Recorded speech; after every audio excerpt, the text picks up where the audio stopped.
Okay, in regards to the love less, you said you would never or can't even understand how you could love somebody less than your children.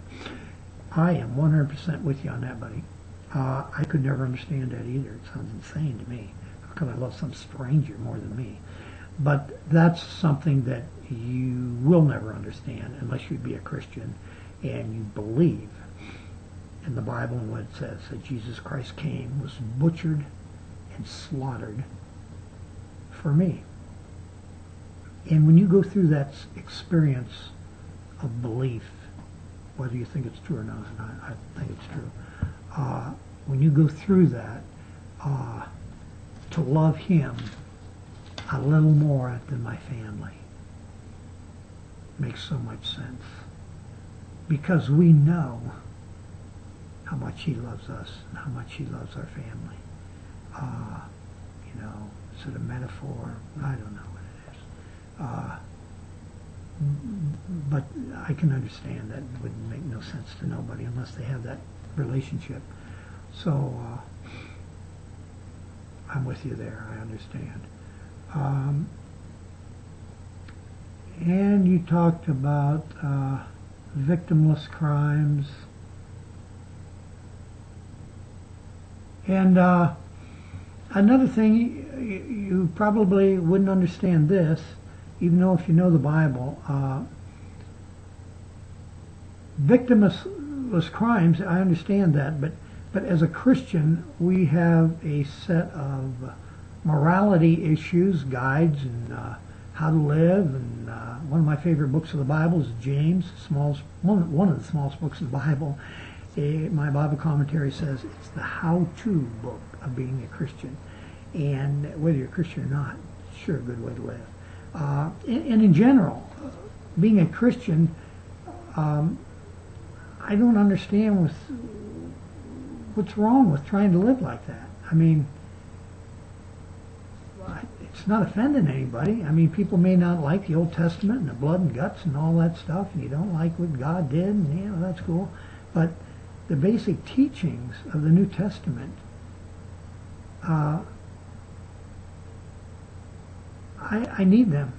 I need some rules. I need to know how to be moral, because I'm not a moral person.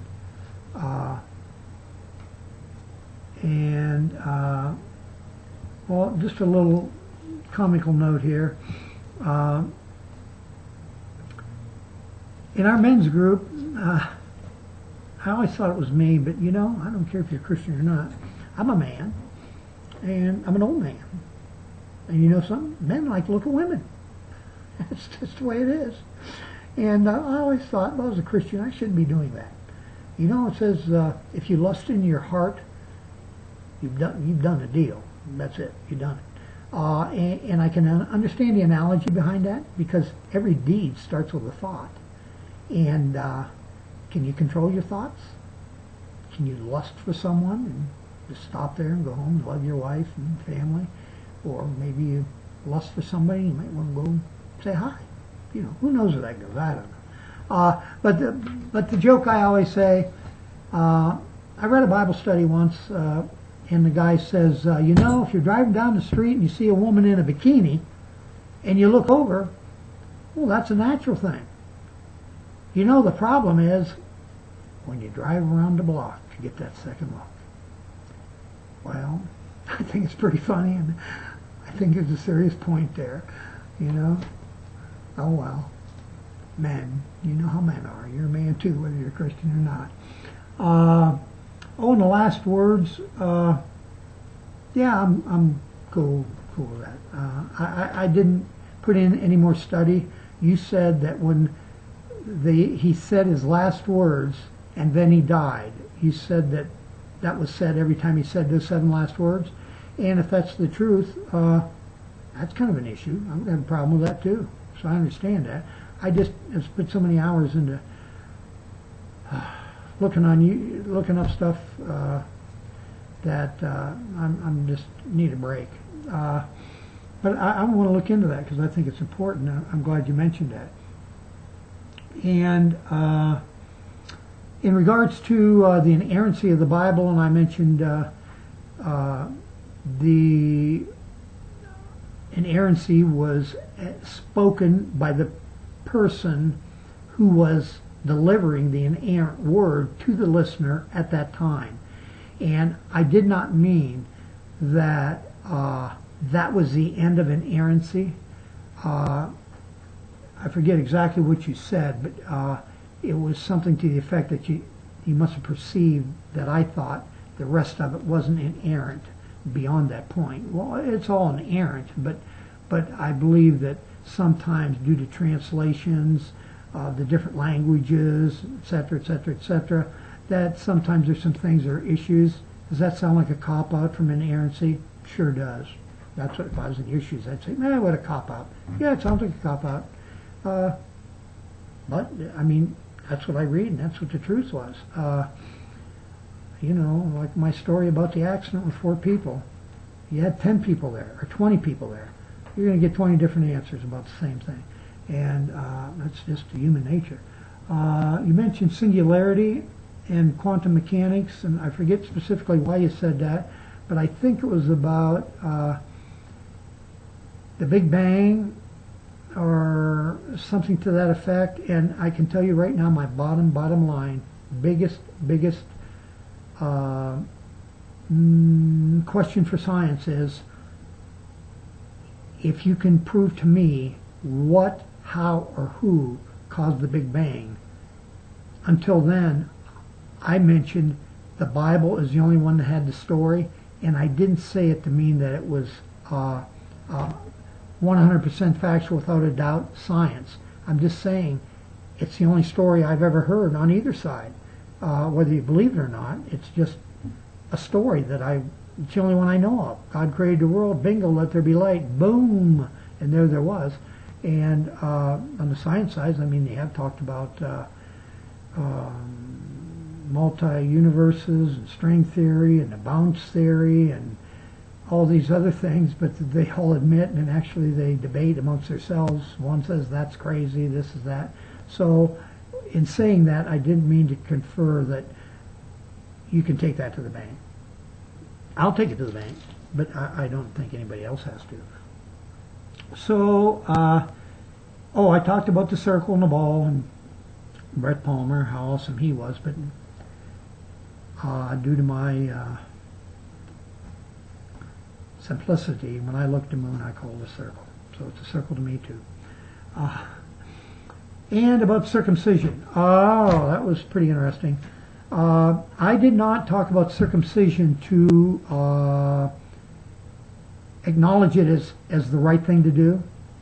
I mean, it's in the Bible, so, you know, I'm not going to deny it or much anything about it. I never really studied circumcision.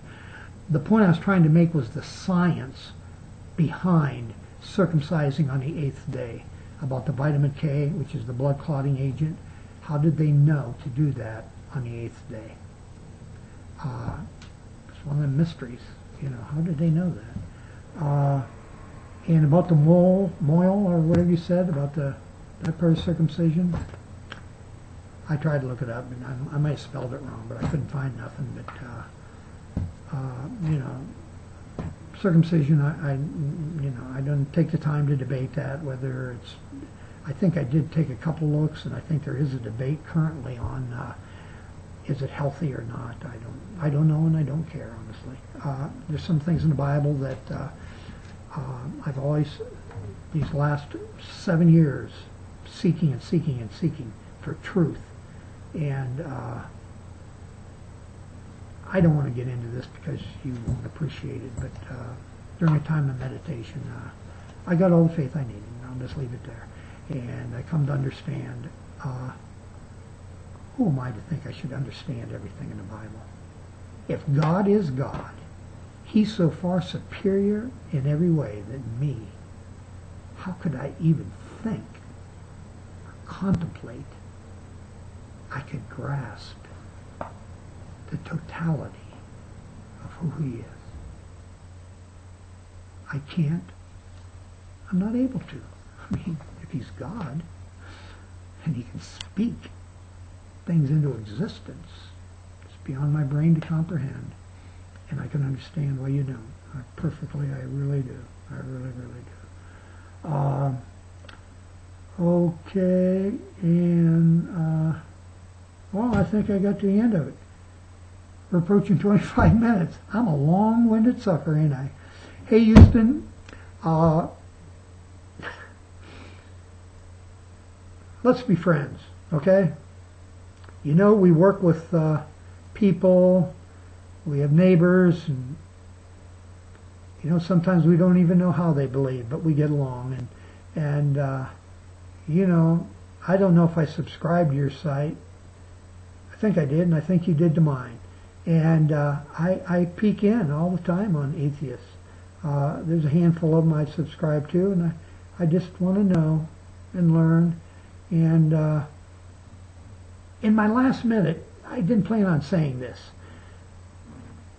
but I'm wondering if a video was put up, or a channel, or whatever, if people on both sides would be honest enough to answer this question. What single doubt do you have in your belief system that would make you think, maybe I'm wrong? And also, on the opposite side of that question, what is it in the creation model do I think causes me to wonder? And I can tell you that I didn't really think about it. Maybe I should answer it. I'm going to have to text it. I don't want to spit something out here stupid. I'm going over 26 minutes. I'm sorry. I'm going to have to break this up into 2 videos. Please forgive me. Thank you so much for being patient with an old Jesus freak, an old hippie.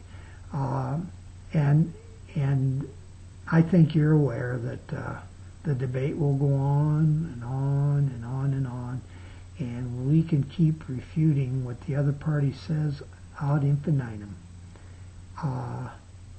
But maybe in doing that we can find some truth somewhere. I don't know. But thank you for your time, buddy. I wish you well down there in Houston, the big state. Have a good day. Have a good holiday. And thank you for participating in this dialogue. It's caused me really to seek. And catch you later, buddy. Now if I can figure out how to turn this thing off, that'd be cool.